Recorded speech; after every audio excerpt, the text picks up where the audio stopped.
Vamos então para a nossa última parte da aula, que vai ser curtinha. E finalmente eu vou começar a dar algumas indicações para vocês de para que serve esse jogo que a gente está fazendo, se é que vocês já não estão começando a perceber, tá? Vamos ver, então, vamos considerar uma afirmação bem simplesinha, como essa em português, né? Chove e faz frio, mas não chove. E a gente disse, não, peraí, tomado literalmente, não, isso aqui é impossível, não tem como ser verdadeiro que chove e faz frio, mas não chove. Tá, pode ser que esteja chovendo muito pouquinho, mas não molhe, mas literalmente que esteja chovendo e fazendo frio, mas não esteja chovendo, não dá. Essa afirmação, a gente diria, se alguém fizesse uma afirmação, bom, ninguém faria, porque a contradição aqui é muito óbvia, mas como eu disse, a gente vai ficar com exemplos simples até estar mais treinado com o simbolismo lógico, tá? Então, lembrem que vocês devem lembrar, lá na primeira aula, né, eu chamei atenção de conjuntos, chamei atenção como quando a gente faz avaliações lógicas do nosso discurso, a gente está tratando de possibilidades, impossibilidades e necessidades, né? E aqui a gente tem um caso, a gente diria, olha, essa afirmação aqui é impossível ela ser verdadeira, não precisa ver qual é a temperatura, não precisa olhar se está chovendo ou não para fora. É impossível que, tomada literalmente, ela seja verdadeira. Tá? Bom, eu disse que a gente ia estudar esse nosso sistema para treinar a representação de algumas dessas impossibilidades, possibilidades e necessidades lógicas, treinar, simbolizar e reconhecê-las mais facilmente. Se vocês olharem aqui, a gente poderia dizer o seguinte, olha, o que a gente tem? A gente pode dividir essa nossa afirmação do seguinte modo, a gente tem certas unidades que são, a gente vai dizer, são proposições, são unidades verdadeiras ou falsas. E a gente diz, em jargão de lógica e filosofia, elas são portadoras de valor de verdade. Nem toda expressão em português é assim, né? Se eu digo feche a porta, por favor, isso não é verdadeiro ou falso, né? Se eu digo ui, isso não é verdadeiro ou falso. Claro, eu posso com ui estar dizendo estou sentindo dor, né? Mas não é uma afirmação verdadeira ou falsa, é uma interjeição. Mas chove e faz frio são afirmações que podem ou não ser verdadeiras ou falsas.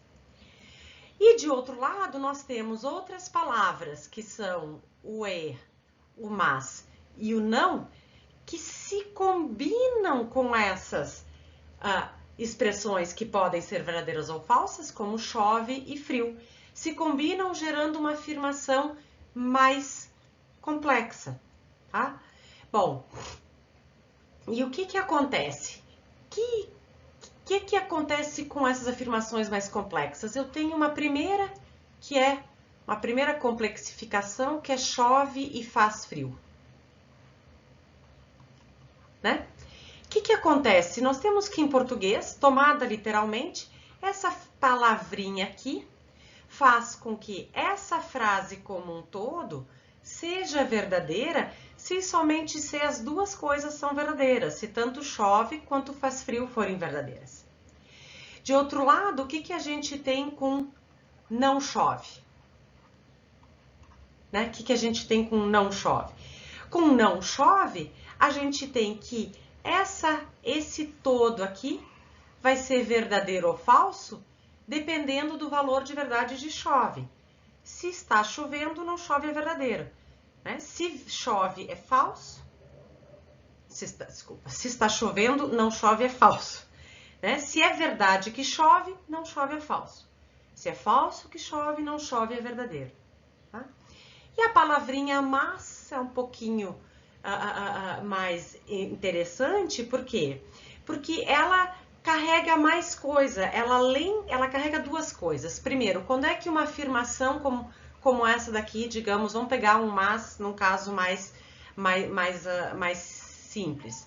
Por exemplo, chove, mas está quente. Tá? Bom, o que esse mas aqui carrega? O que ele faz? Ele faz com que eu tenha uma afirmação que vai ser verdadeira se estiver chovendo e estiver quente, né? Se eu disser chove, mas está quente, e alguém disser, não, tá maluco da cabeça, tá super frio, tá 2 graus abaixo de zero lá fora. Bom, ela não seria verdadeira, né? Para que ela seja verdadeira, tem que chover e tem que estar quente. A palavra mas, ela carrega mais informação do que isso, né? O que ela sugere que há alguma tensão, alguma oposição entre chove e está quente. Seria estranho a gente dizer, seria muito mais estranho a gente dizer chove, mas faz frio. Claro, em certas circunstâncias pode ser, em lugares onde não chove quando faz frio, neva, né? Então, não, chove, mas faz frio, tô até achando estranho que tá chovendo. Poderia, depende do contexto. Mas então, assim, a palavra mas, o seu uso adequado, atende a uma série de outras coisas que não simplesmente que um composto por ela será verdadeiro se os dois componentes forem verdadeiros. Ela atende a mais coisas que isso. Mas, em termos das condições nas quais o todo seria verdadeiro, né, ele seria verdadeiro. Bom, esse ponto não é tão simples quanto eu estou tratando aqui. Há muita discussão e não é tão simples a gente dizer o que faz parte das condições de verdade das nossas afirmações e o que é, né, para utilizar uma expressão famosa de um filósofo que trabalhou isso, do Grice, que são as implicaturas. O que é implicado? É implicado pelo nosso uso de mas ao invés de e, que há uma oposição entre os dois lados, né?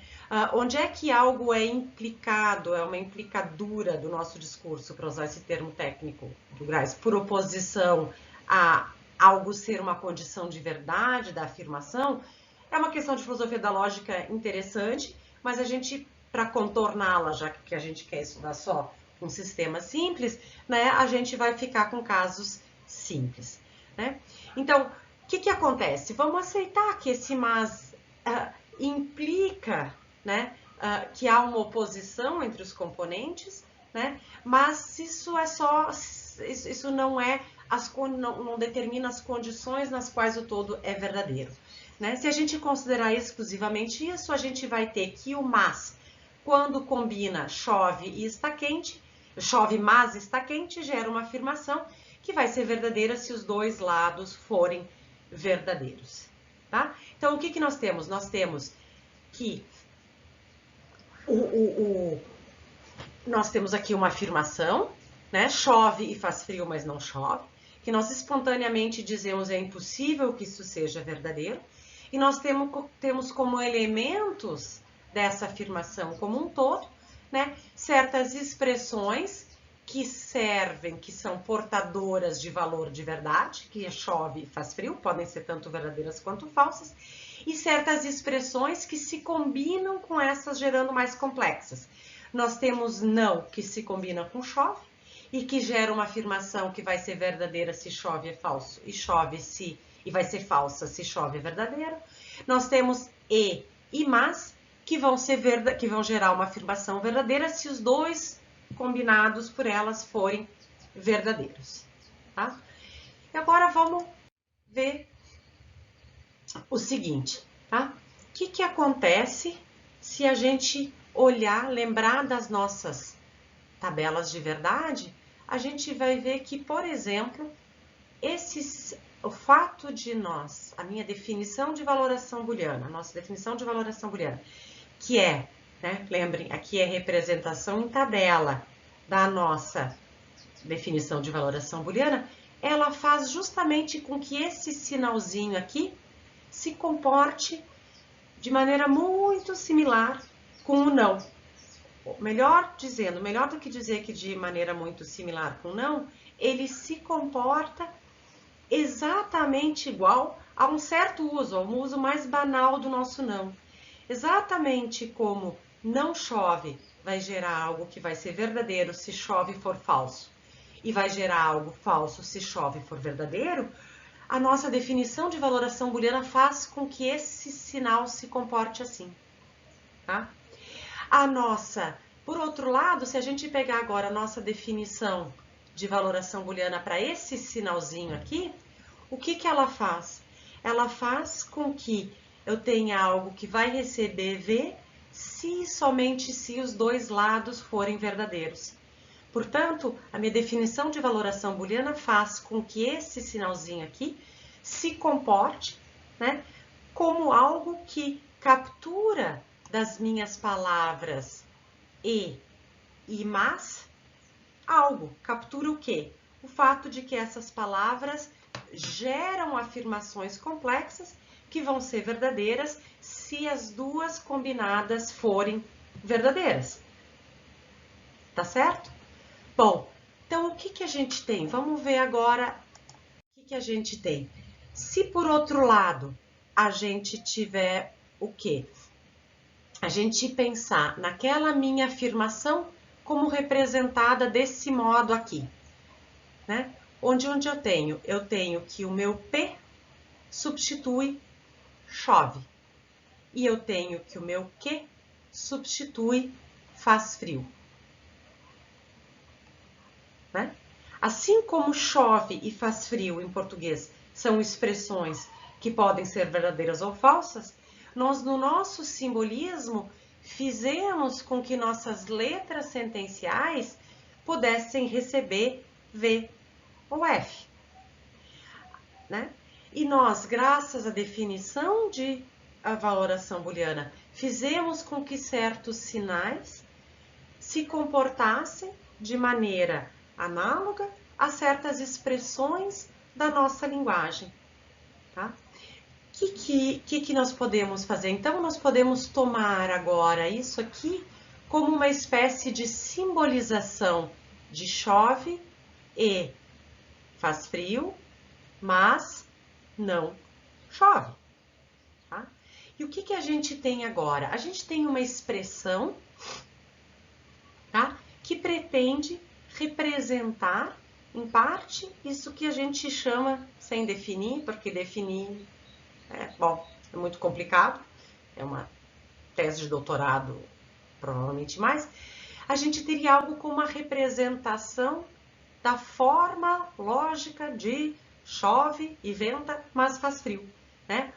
O que eu tenho? Eu ignoro o conteúdo de chove e faz frio e substituo isso por letras que são verdadeiras ou falsas, mas que não têm significado nenhum específico, né? E eu substituo as palavras e, não e mas por certos símbolos, onde o modo como eu defini esses símbolos fazem com que eles se comportem de maneira a capturar certos aspectos da combinação de certas palavras em português. E aí, o que a gente faz? A gente faz agora a tabela de verdade para essa fórmula e a gente vai ver o que vai acontecer. Aqui eu vou inverter o valor do P, tá? Aqui, para aqui dar verdadeiro, os dois têm que ser verdadeiros, então vai dar verdadeiro aqui, falso nos demais casos. Para a conjunção da verdadeira, os dois lados têm que ser verdadeiros. Então, vai dar F aqui, F aqui, F aqui, F aqui. Então, eu vejo que essa aqui é uma contradição. Contradição proposicional no sentido de que a minha fórmula é contraditória. A minha fórmula é contraditória porque para todas as distribuições de V e F, eu não consigo atribuir V para ela.